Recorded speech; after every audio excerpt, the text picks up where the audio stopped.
Total kehidupan Nabi sebagai Nabi dan Rasul adalah 23 tahun. Jika dikalikan 365 hari, maka kita dapati 8.000 sekian hari kehidupan Nabi sebagai Nabi dan Rasul.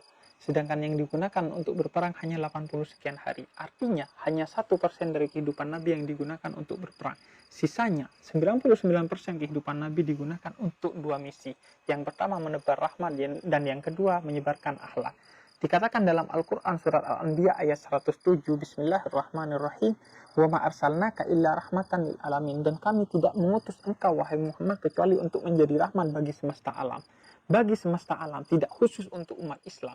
Nabi menjadi rahmat bagi manusia non-muslim, bahkan bagi binatang dan tumbuhan, sekalipun bagi benda-benda mati. Ketika Nabi diutus ke muka bumi ini, mereka semua mendapatkan rahmat dari Allah Subhanahu wa taala melalui nabinya.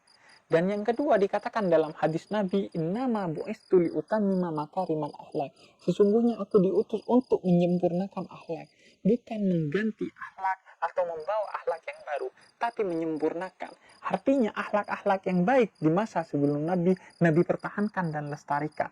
Dan akhlak-akhlak yang kurang baik, Nabi perbaiki dan sempurnakan. Serta akhlak-akhlak yang buruk, barulah Nabi ganti dengan akhlak yang baik dari Nabi SAW.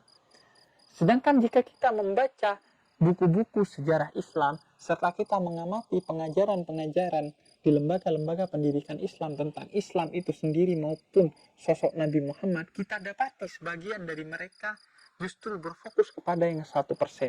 Artinya, mereka menjelaskan Nabi dalam bingkai peperangan, dari perang Badar, perang Uhud, sampai perang Tabuk. Seolah-olah Islam itu adalah agama pedang, dan Nabi itu adalah pribadi yang menggemari peperangan. Padahal, peperangan dalam Islam bukanlah sesuatu yang mutlak. Ia bersifat muqayyad, insidental, yakni dibatasi dan dikaitkan dengan sebab-sebab tertentu yang mengikat dia secara mutlak. Jika sebab itu tidak ada, maka tidak diperbolehkan bagi kita berperang. Maka kita dapati prinsip-prinsip, syarat-syarat, serta etika-etika dalam Islam. Prinsip pertama dalam perang Islam yaitu bahwa izin perang dalam Islam adalah hak prerogatif Allah. Artinya perang itu hanya boleh dilakukan jika diizinkan oleh Allah Subhanahu wa taala. Tidak ada pada diri manusia keputusan untuk berperang itu. Sehingga kita dapati di zaman sebelum Nabi Muhammad tidak ada peperangan di saat itu. Karena memang tidak ada izin berperang dari Allah kepada nabi-nabi sebelum Nabi Muhammad. Kecuali satu, ketika Bani Israel meminta izin kepada Allah untuk berperang. Dalam artian tetaplah statusnya adalah izinnya berada pada Allah, dan Bani Israel meminta izin kepada Allah untuk berperang karena mendapatkan perlakuan yang zalim dari orang-orang yang menjadi musuh mereka pada saat itu. Begitu pula dari kehidupan Nabi di periode Mekah. 13 tahun kehidupan Nabi di Mekah tidak ada perperangan pada saat itu. Karena memang tidak ada izin berperang yang diberikan oleh Allah kepada Nabi dan umatnya. Sehingga kita dapati meskipun pada saat itu umat Islam mendapat perlakuan yang buruk dari kafir Quraisy, mereka tidak melawan dengan peperangan. Melainkan dalam sebuah ayat dikatakan, dibolehkan bagi kamu menyembunyikan keimanan kamu untuk menyelamatkan jiwa kamu. Sehingga manajemen pertahanan pada saat itu adalah dengan diperbolehkannya menyembunyikan iman. Izin peperangan baru turun di periode Mekah, 10 tahun kehidupan akhir Nabi. Dan ketika Allah mengizinkan perang di periode Madinah itu, ada prinsip-prinsip, syarat-syarat, serta etika perang dalam Islam. Kita dapati prinsip, syarat, dan etika itu dalam surat Al-Baqarah ayat 190. Bismillahirrahmanirrahim. Waqatilu fi sabilillahi alladhina yuqatilunakum wa la ta'tadu innallaha la yuhibbul mu'tadin. Dikatakan dalam ayat ini bahwa yang pertama, peperangan dalam Islam itu pada prinsipnya adalah bersifat defensif, bukan ofensif. Dia bersifat sebagai sebuah pertahanan, bukan untuk menyerang. Artinya dia dilakukan dan dibenarkan jika umat Islam mengalami agresi dari pihak luar. Sementara ulama menyatakan bahwa yang diduga akan menyerang pun tidak boleh kita melakukan penyerangan kepada mereka sampai mereka benar-benar melakukan penyerangan. Oleh karena itu, ayat ini menggunakan kata kerja yuqatilunakum. Artinya jika mereka benar-benar sedang memerangi kamu, barulah kamu diberikan izin untuk memerangi balik mereka.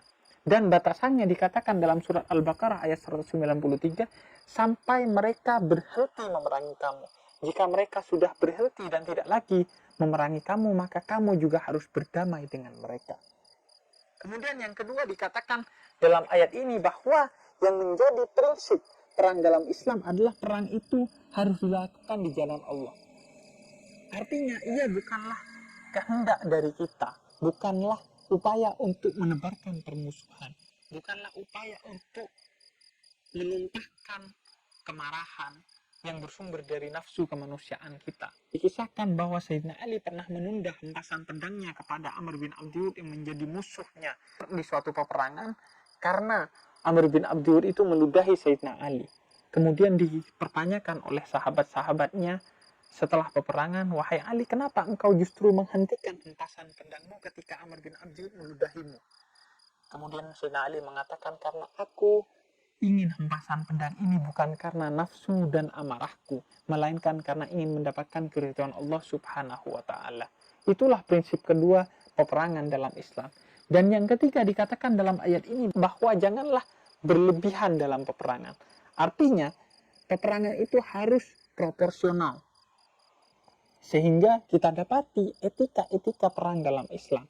Yang pertama, dalam beberapa hadis dikatakan bahwa peperangan harus diawali dengan persiapan. Oleh karena itu, dikatakan oleh Nabi seorang muslim harus belajar menaiki kuda, memanah, dan lain sebagainya. Bukan karena kita menghendaki peperangan, tapi persiapan itu untuk memberikan kesan bahwa umat Islam itu begitu kuat sehingga dia dapat menghalangi niat umat-umat lain untuk memerangi umat Islam sehingga tetap terjadi perdamaian di antara umat Islam dengan umat lain di zaman itu. Dan yang kedua, dikatakan yang menjadi etika perang dalam Islam adalah tidak boleh berperang di luar medan perang karena akan menyebabkan jatuhnya korban yang tidak berdosa, yang tidak menjadi bagian dari peperangan itu sendiri.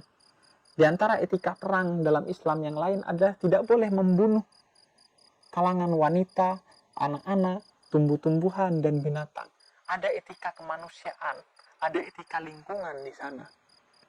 Dan misalnya yang menjadi etika dalam perang Islam juga adalah bersikap yang sangat baik dan penuh akhlak kepada para tawanan. Sehingga kita dapati para tawanan itu menyaksikan perlakuan baik sahabat-sahabat Nabi kepada mereka. Di antaranya seorang tawanan, Aziz bin Umar, mengisahkan bahwa mereka mendapatkan makanan yang sebagaimana dimakan oleh sahabat-sahabat Nabi serta perlakuan yang sangat baik dari sahabat-sahabat Nabi. Sehingga kita dapati dalam sejarah beberapa tawanan-tawanan umat Islam justru memeluk Islam karena melihat akhlak yang begitu sempurna pada umat Islam dalam memperlakukan mereka walaupun mereka seorang tawanan. Sehingga mereka masuk ke haribaan Islam justru karena kesadaran penuh mereka dan justru karena keikhlasan mereka. Kemudian etika perang selanjutnya dalam Islam dikatakan bahwa bukan berarti peperangan itu mengkhianati seluruh perjanjian yang ada. Perjanjian tetaplah berlaku dalam setiap peperangan. Oleh karena itu, seorang sahabat Nabi yang bernama Hudzaifah ibnul Yaman dan ayahnya, ketika ia ditawan, dia dibebaskan oleh orang-orang kafir dengan syarat bahwa dia tidak boleh berperang bersama Nabi melawan orang-orang kafir. Sehingga ketika di perang Badr, mereka meminta izin kepada Nabi untuk ikut berperang. Nabi tidak memperbolehkannya karena mereka sudah terikat perjanjian dengan orang-orang kafir. Dan kemudian yang terpenting juga yang menjadi etika perang dalam Islam bahwa dilarang menghancurkan rumah-rumah ibadah maupun tokoh-tokoh agama lain. Artinya dalam Islam perang bukan dimaksudkan untuk sebagai media dakwah. Sebab dikatakan dalam Al-Quran, Bismillahirrahmanirrahim, la ikraha fiddin, tidak ada paksaan dalam agama. Agama Islam tidak menghendaki orang lain masuk ke haribaan Islam karena rasa takut dan karena mereka diperangi. Oleh karena itu tidak benar tuduhan bahwa Islam adalah agama pedang. Sebab dikatakan dalam ayat yang lain bahwa jika orang-orang kafir itu berbuat baik kepada kamu, maka silakan diwajibkan kepada kamu untuk berbuat baik juga kepada mereka. Oleh karena itu jika memang perang akan menjadi metode dakwah dalam Islam, maka Rasul tidak melarang umat Islam untuk memerangi tokoh-tokoh agama lain, untuk menghancurkan rumah-rumah ibadah umat lain dan membunuh tokoh-tokohnya. Maka, seperti yang saya sedang tulis, kita dapati pada akhirnya meskipun Islam memperbolehkan perang dalam sudut yang sangat sempit dan dicontohkan Nabi hanya dari 1% kehidupannya, namun perang dalam Islam masih berbasiskan pada prinsip-prinsip kemanusiaan. Dikatakan dalam Al-Quran surah Al-Baqarah ayat 216, kutiba alaikumul qital wa huwa kurhun lakum. Maka sesungguhnya peperangan adalah sesuatu yang dibenci oleh seluruh umat manusia. Sehingga dikatakan kutiba alaikum, diwajibkan atas kamu. Kata atas kamu di sini oleh Syekh Mutawalli Sya'rawi ditafsirkan betapa beratnya dan sebenarnya bencinya orang kepada peperangan, tapi jika dalam keadaan terpaksa dia digunakan untuk menegakkan perdamaian. Itu menetapkan prinsip-prinsip dan etika-etika perang sesuai dengan tuntunan Islam. Sehingga kita patut heran jika ada orang-orang yang menggemari peperangan, apalagi mereka adalah bagian dari umat Islam. Sebab peperangan itu bukan hanya tidak selaras dengan ajaran Islam, tapi mengkhianati fitrah manusia yang pada dasarnya membenci peperangan.